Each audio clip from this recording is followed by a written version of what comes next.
Hello everybody, welcome back to my channel. My name is Queenie for those who don't know me, reviewing Married at First Sight Australia, Season 12, Episode 18. Before I get into it, please make sure to like this video, subscribe and hit the bell, and leave a comment down below. You guys, the last 20 minutes of this episode, I had heart palpitations, I was on pins and needles, I was stressed. And then for MAFS, no, because you know that MAFS is so deceptive. Why are they teasing the fact that somebody has baby news? It can't be that one of these girls is pregnant. It can't. Ain't no way. It better be a niece and nephew who's on the way, because a child with somebody you met on MAFS?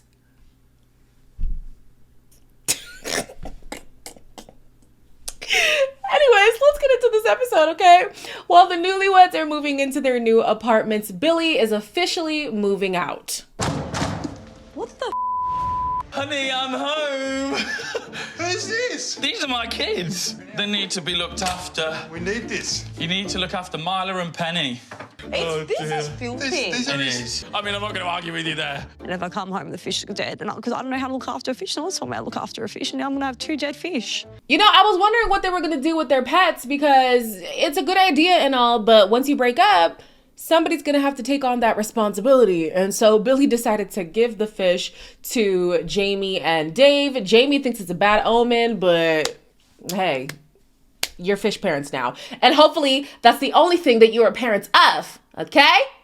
Fish. Adrian has apparently had a change of heart now that he has decided to stay, and he thinks that it's time for Athena to pull her own weight. And I gotta say, one of you guys in the comments was like, by the way, the WH is pronounced like an F. I did not know that. Maybe somebody commented before and I missed it. I only noticed in today's episode because Athena's sister kept saying Fifi, and I'm like, oh, I guess the accent, to me, it sounded like Athena, so my bad. I'm willing to put the effort in, like I said last night. I need to know you're willing to do the same. I think we just need to be more transparent and more open and understanding, most importantly. Because it takes 2 to tango, you know what I'm saying? I know, because I've been tangoing on my own for the last 4 weeks. Do you know what I would have really loved? I truly am sorry. I understand Athena's giving up a lot to be here. You know, she's got her son back home. I would have really appreciated an apology. Adrian says that he doesn't want to rehash the past. He doesn't want to dwell on their previous altercations, and he doesn't want to talk about emotions. But he plans on just moving forward. How? If you don't address the past, how are you going to make sure that that stuff doesn't come up again in the future? We're going to have to rehash the mess. And on top of that, we're going to have to put a plan in place on how we're going to proceed from here. Oh man, and this episode, Adrian and his sisters can go somewhere. Oh, anyways, Athena says she was irritated at the fact that in the commitment ceremony, Adrian made reference to her son, because throughout the process, he hasn't spoken about her son at all. And I'm thinking, you're shocked? The man doesn't care. He doesn't give a damn about your kid. Why do y'all think the first thumbnail that had Adrian in it, I titled it F them kids? He doesn't care. He doesn't care. We later found out that maybe Athena did say that she wasn't in a place to talk about her kids. So maybe Adrian thought that it was a touchy subject and he didn't want to get into it, but he already said he don't care about them damn kids. So why would he ask about your kid? Either way, that's all the more reason to leave this man. You're telling me this human being that you gave life to, this big part of who you are as Athena, is just irrelevant to your partner, and you want to fight for that relationship. Moving on, Rhea and Jeff meet up with their friends and family, and they're just talking about how the process has helped them get out of the friend zone. There really wasn't too much to dwell on with them. I will say, it's good that we're having some boring storylines, because that means that there are some genuine connections actually being built. I think Rhea and Jeff have good success, a good potential for success. I think Dave and Jamie as well, Karina and Paul, Beth and what's his name now? The new people, Beth and TJ. Like, we've got 4 solid couples this season, and that's saying a lot for Married at First Sight, so good for them. The next couple to do their friends and family meetup is Jackie and Ryan, and this whole wedding dance drop is still a topic of conversation. How was your concussion after the wedding? He redeemed himself really well after that, though. Did he? It's not something that you should grovel over. So how did you just get through that then? I cried about it. I cries about a lot of things. I do. That's what makes Jackie so special. This is gaslighting. Jackie just finished saying that after the honeymoon, she and Ryan were like the second strongest couple going into the first couples mixer. But you're telling us that you've been holding on to this grudge that you've had since the wedding day with this whole dance thing, among other things that pissed you off about Ryan. Girl, shut up. Oh, shut up. And then she has the audacity to say that Ryan is gaslighting her. Baby, show us the evidence. Where is he gaslighting you? When has that happened? Please. You like to write down the rap sheet? Give us more examples, because I'm lost. If anybody's gaslighting anyone, it's her, because she loves to throw stones, hide her hands, and then act stupid when she gets called up on her behavior. I never did that. Huh? Girl, bye. Girl, bye. So then Ryan talks about the crass jokes he made about Jackie. Everybody in the room is obviously unsettled by his comments, and he acknowledges that he should not have said that. The very least of the props that I can give to Ryan is that he owns his stuff. Shouldn't have said those things. Could be acting better in his relationship, but at least he cops up to his behavior. Jackie, on the other hand, does not. She's then advised to take Ryan's actions as they are and not to fantasize so much on how she wants the relationship to be or how she wishes Ryan would have been as a man. Like, meet him where he's at. And I swear that's what I just said yesterday. She's in this fairy tale land when the person she's dealing with is not a fairy tale. He's a real person with real experiences and is experiencing you in a way that maybe you don't even see yourself as. You're not perfect. And so therefore, he's not going to be perfect either. Like, meet each other where you're at, and maybe you'll have a better run at this thing instead of being stuck in your head on this imaginary man who, quite frankly, does not exist. Lauren and Veronica touch base because Veronica still has questions regarding Elliot and his behavior. I just kind of want to hear, like, your side fully. Yeah, sorry for you. I feel like you can do a million times better. I don't know how long Elliot can Keep up the facade. I do feel sorry for her, but it's just the truth. I think he's very narcissistic, and she's going to find out very quickly. One of my friends was in a relationship with a narcissist for like 10 years. I do feel like Elliot is a narcissist. Okay. I'm confused at the fact that Veronica needs more evidence on Elliot's behavior. Baby, what you saw was enough. What evidence do you need? And not only what you saw at the dinner party was enough, what the experts called out at the commitment ceremony was more than enough. You don't need more evidence. You are choosing to be there and make excuses, baby. That's on you, okay? Then Lauren turns around and she says that Veronica should run because Elliot is a narcissist. Listen, in society, we're getting too comfortable with throwing out this word narcissist. You know, narcissist has a real diagnosis, okay? He could be a narcissist. I'm not going to rule it out, but he simply is just a pompous asshole. Like, he's just arrogant. Let's call a spade a spade. We don't have to diagnose the man. He's arrogant. He's a piece of work.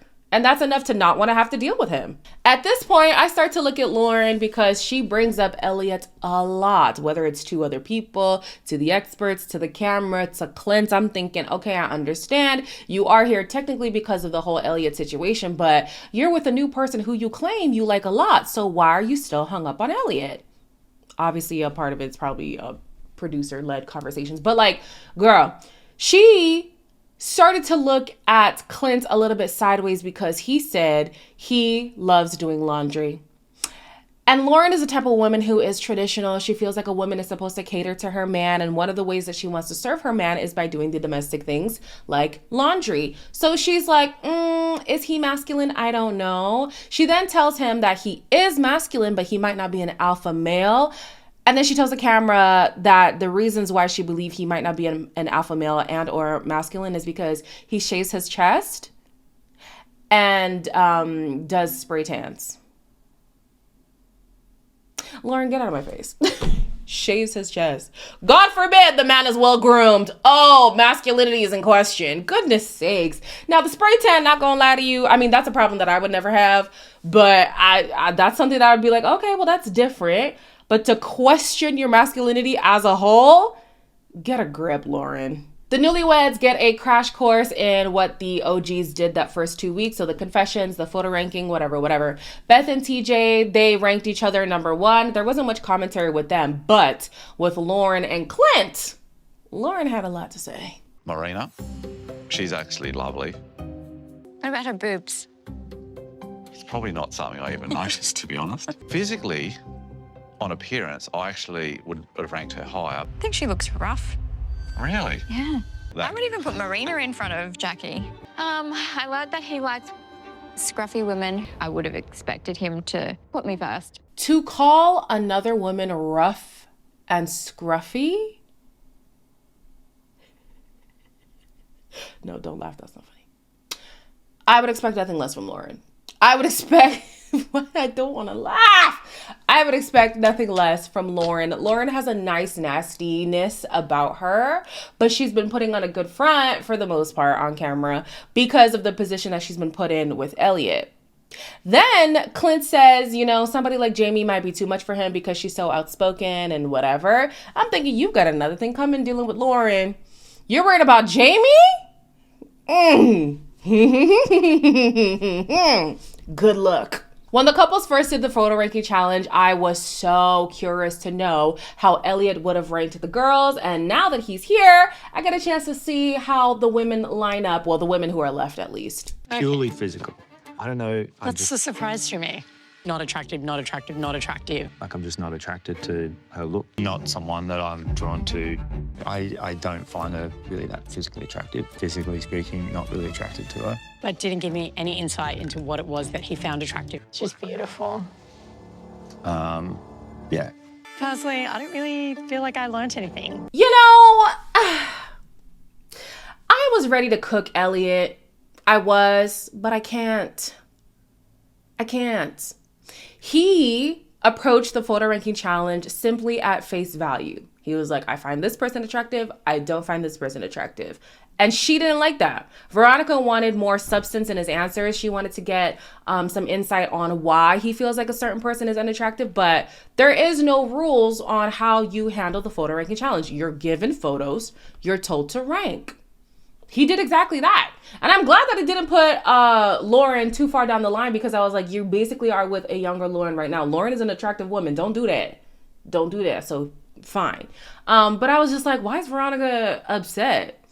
The metrics weren't like outlined for the task. So it's whatever. She decided to go off of personality and what rapport she has with the men in the process. And she put, I think, Dave and TJ at the top because of how they treat their women. And she put him number 3. Now, I'm glad she put him number 3, because if we're going off of character, he definitely should not be number 1. Even number 3 is a little bit too high for me, but you know, she's giving him the benefit of the doubt. But yeah, I was just like, girl, I think you're choosing to be mad about something that is not worth being mad over. It is what it is. He chose to take it at face value. I don't think there's anything wrong with that. Afina goes into her family meeting thinking that she's going to be outnumbered by people who want to just blindly defend Adrian. And that is exactly what happened. I did observe an icy greeting. No, Afina seems to have most of the problems, so I want you guys to hear it out first. I agree. Just had a bit of a roller coaster few weeks. I think Adrian and I just really struggle to communicate to each other what we want. Well, no one's perfect in a relationship. Let's not forget that. This is all about Adrian right now. You don't partake in any of these problems. Every time we have a conversation, I sugarcoat it. That's you not communicating properly. No, actually, no. We have these conversations every single day, 2-3 times a day. That's me hearing you out. Really hard for anyone, not just Adrian, but to continuously show up for someone when you are focusing a lot on the negatives. Now, this is where I started to feel some things in my chest, because I was like, they coming in on the defense. They're coming in hot and heavy, and I'm thinking, now I know he's your brother, but also he's your brother. So you must know how your brother is. Listen, okay, let's hope my brothers don't watch this video. They probably won't, but hey, I got 2 brothers. One of them is one way, another is another way. And there have been times where people come and they're like, oh, your brother did this to me and your brother, whatever, whatever. You know what I would say? Leave him. Leave him.